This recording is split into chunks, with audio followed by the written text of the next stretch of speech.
आज कोकावाड़ा में बस्तर दियारी का त्यौहार मनाया जा रहा है। मैं इसके बारे में स्थानीय नागरिक से मैं जानकारी लेना चाहता हूँ। चलिए सर बताइए। बहुत बहुत धन्यवाद। और सबसे पहले इस त्यौहार के उपलक्ष्य में आप सभी ग्रामवासियों को मैं अपने और पूरे समाज की तरफ से बहुत बहुत शुभकामनाओं और धन्यवाद देता हूँ और आभार व्यक्त करता हूँ। इस समय पर आप यहाँ पूजा पाठ आयोजन होता है। कोकावाड़ा ग्राम में बाती नामक एक स्थान है, इस जगह पर इकट्ठा होते हैं।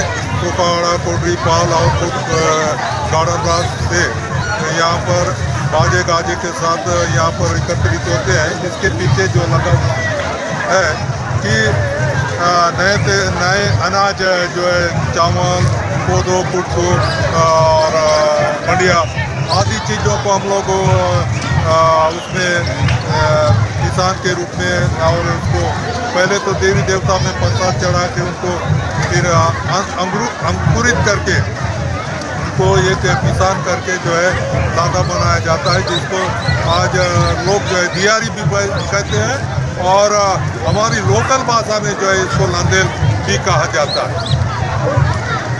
इसके लिए ये त्यौहार जो है हर्ष और उल्लास के साथ में जितना हर साल बड़े बड़े त्यौहार होते हैं उन त्यौहारों में से ये त्यौहार होता है। इस क्षेत्र में त्यौहार में सबसे ज़्यादा महत्व किससे दिया जाता है?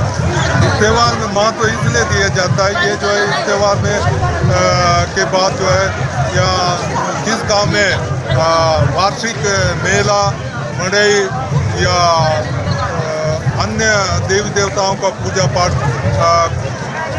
तीन गांव में गाड़मराज और कोटरीपाल कोकावाड़ा में 3 जगह में से जिसमें सर्वाधिक महत्व का पूजा पाठ आयोजन होता है उसके बारे में महत्व दिया जाता है। जैसे त्यौहार में जब शुरुआत किया जाता है तो उसके पहले कैसे तैयारी रहता है? पहले जो है तीनों पंचायत के माँ पुजारी, गायता, पटेल, कोटवार आदि आते हैं, आकर के विचार करते हैं कब ये त्यौहार को लगभग हर वर्ष जो है पूर्णिमा, पौष माह के पूर्णिमा के दिन में लगभग जो होता है उसी के आसपास ये त्यौहार का आयोजन करने का तैयारी करते हैं।